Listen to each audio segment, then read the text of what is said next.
साल 1978 संगीतकार रविंद्र जैन ने प्रोड्यूसर प्रेम सागर को ये धुन सुनाई और उन्होंने इसे सिरे से खारिज कर दिया।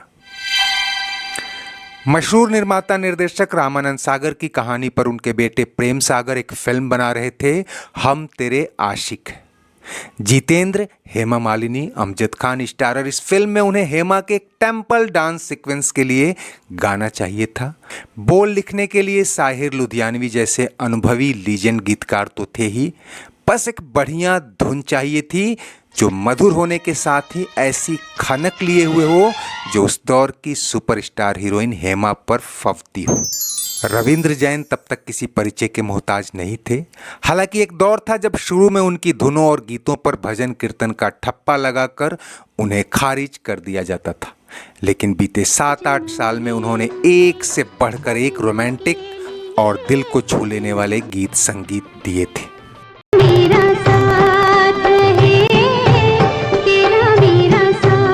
साल 1973 में आई फिल्म सौदागर भले ही अमिताभ बच्चन की शुरुआती फ्लॉप फिल्मों में गिनी जाती हो, लेकिन इसके गीत संगीत ने ऐसी धूम मचाई कि आज भी ये कल्ट क्लासिक फिल्मों में शुमार होती है।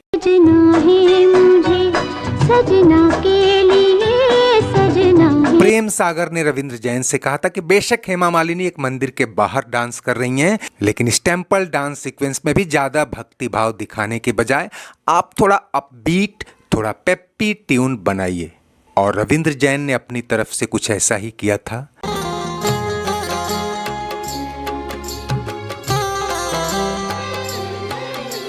लेकिन ये धुन प्रेम सागर को रास नहीं आई और वो खुद अपनी किताब में लिखते हैं कि मैंने ये ट्यून तुरंत रिजेक्ट कर दी थी। रविंद्र जैन भी कहाँ हार मानने वाले थे, अड़े थे कि एक बार बोल फिट हो जाएं तो एक डमी रिकॉर्ड करके देखते हैं, आपको पसंद आएगी।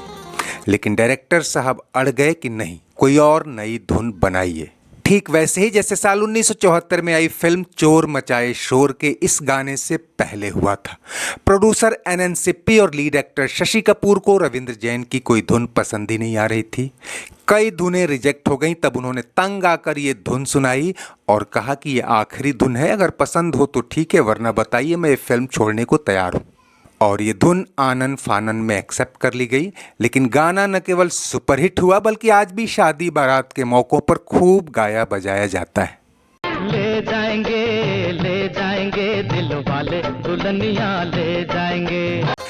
और इधर प्रेम सागर ने इस धुन को खारिज करने के बाद जिस धुन को फाइनल किया वो ये थी।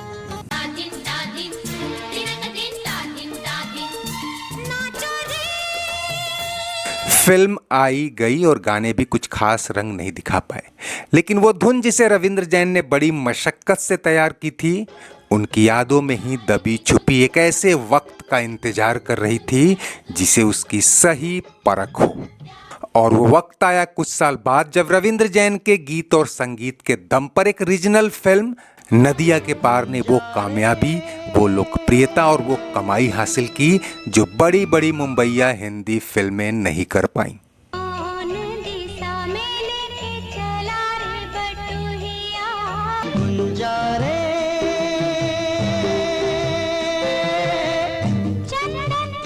इस फिल्म ने रविंद्र जैन को उस मुकाम पर ला खड़ा किया जहां रोमांटिक गानों में भी पारंपरिक, मनभावन और साफ सुथरा प्रभाव देने के मामले में उनका कोई सानी नहीं था। ऐसा इसलिए भी हुआ क्योंकि इस फिल्म में धुनों में शब्द पिरोने यानी गीत लिखने का काम भी रविंद्र जैन ने ही किया था। इधर साल 1982 में आई प्रेम रोग की जबरदस्त कामयाबी के बाद से ही राज कपूर एक ऐसी ही सोशल मैसेजिंग फिल्म की तैयारी कर रहे थे जो बॉक्स ऑफिस पर भी पैसे कूट सके। और उन्होंने इसके संगीत ही नहीं, गीत लिखने की जिम्मेदारी भी रविंद्र जैन को दे दी। और जब पहली ही मीटिंग में कहानी सुनने के बाद रविंद्र जैन ने राज कपूर से कहा कि एक धुन है जिसे 4-5 साल से दिमाग में संजोए बैठा हूं,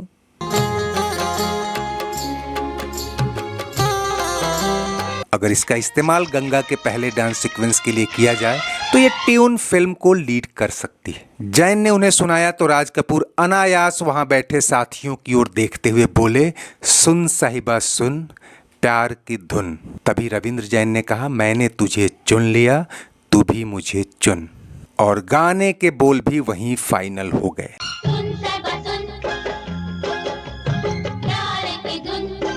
दोस्तों, राम तेरी गंगा मैली में कुल 9 गाने थे। एक को छोड़कर बाकी सभी के लिरिक्स भी रविंद्र जैन ने ही लिखे थे और उस पर से लता मंगेशकर व सुरेश वाडेकर की आवाजों ने जो जादू किया सो अलग।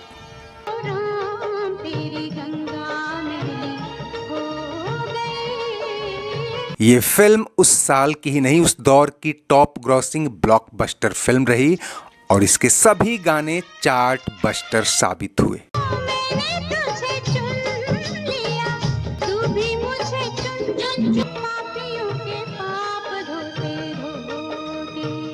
इस फिल्म ने कम से कम बॉक्स ऑफिस पर राज कपूर को ऊंचाई दी जो इससे पहले कभी किसी फिल्म ने शायद ही दी हो। और इसके बाद तो वो रविंद्र जैन के गीत संगीत के इतने कायल हुए कि उन्होंने अपने अगले प्रोजेक्ट यानी फिल्म हिना के गीत और संगीत दोनों की जिम्मेदारी रविंद्र जैन को दे दी। खुश रंग हिना ना हो जाए कहीं देर ना हो जाए।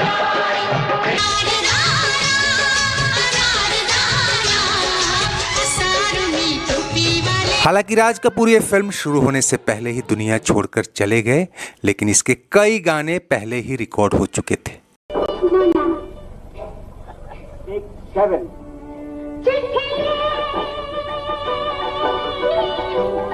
फिल्म बनाने का काम उनके बेटों ने पूरा किया और ये फिल्म भी एक बड़ी म्यूजिकल हिट साबित हुई।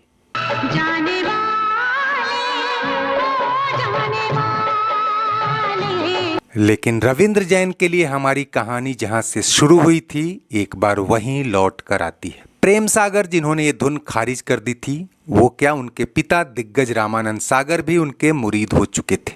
साल 1987-88 में जिन दिनों राज कपूर हिना के गाने फाइनल कर रहे थे, रामानंद सागर ने अपने एपिक टीवी सीरियल रामायण के गीत संगीत की जिम्मेदारी भी रविंद्र जैन पर डाल रखी थी और इस सीरियल ने तो जैन साहब को ऊंचाई दे डाली जो उनकी फिल्मी कामयाबी से कहीं ऊपर थी। रविंद्र जैन की प्रतिभा को पहचानने और भुनाने में सबसे आगे रहे राजश्री प्रोडक्शन के संस्थापक ताराचंद बड़जात्या। इसे रविंद्र जैन का भाग्य कहिए या राजश्री प्रोडक्शन का नसीब, इस जोड़ी ने जितनी भी फिल्में दी म्यूजिकली ब्लॉकबस्टर और चार्ट बस्टर रही।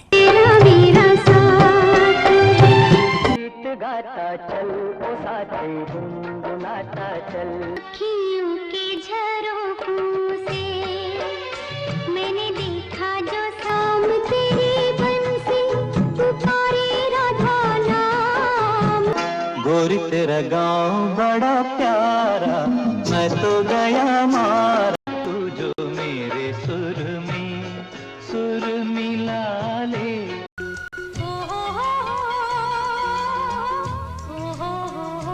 दोस्तों, रविंद्र जैन अपने दौर के दूसरे संगीतकारों से इस मायने में भी अलग थे कि कुदरत ने उन्हें प्रतिभा तो भरपूर दी थी, लेकिन दुनिया को देख पाने की क्षमता उनकी आंखों में नहीं थी।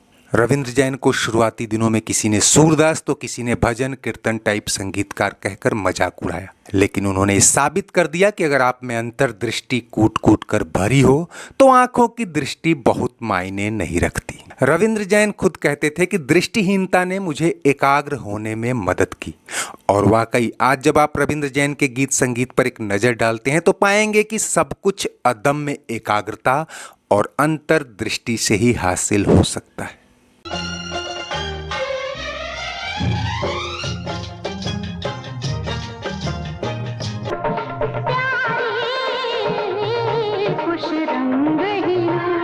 मैं तो गया मारा आके यहाँ रे रे